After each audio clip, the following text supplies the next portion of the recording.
Dear Lord, maraming salamat dahil sumapit na naman po, Panginoon, ang araw na ito na meron ka ulit gagamitin mga tao na instrumento mo para matulungan kami. Dahil hindi po biro ang sakit na nararamdaman ko ngayon. Nawa, Panginoon, ay huwag mo akong pabayaan sa laban ko na ito. At ikaw lagi ang maghahari sa lahat. Ang pagsubok na pagdadaanan ko. Huwag mo po akong pababayaan, Panginoon, sa lahat ng aspeto ng pangangailangan ko.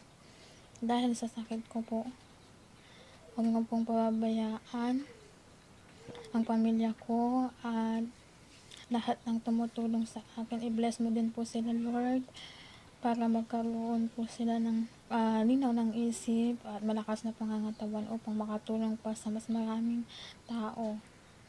Thank you, Lord, for everything. Amen. Amen. No? Napaka sharp ng isip ni ma'am. No? Last question, ma'am.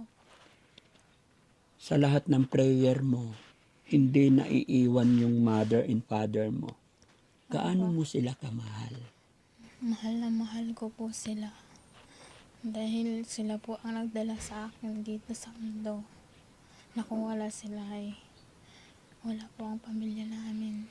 Tama. Opo. Thank you, Lord. So yun mga kababayan, mga kabarangay, bago tayo mag-iyakan, pansamantala ako'y magpapaalam sa inyong lahat.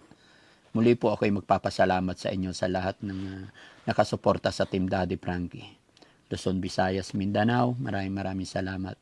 Mga kababayan nating OFW, mga kababayan natin nasa ibang bansa, at sa lahat ng sponsor natin. Mga kababayan, sana po hindi kayo magsawa suportahan si Ma'am Mary Jane hanggang sa mapagtagumpayan natin yung laban niya.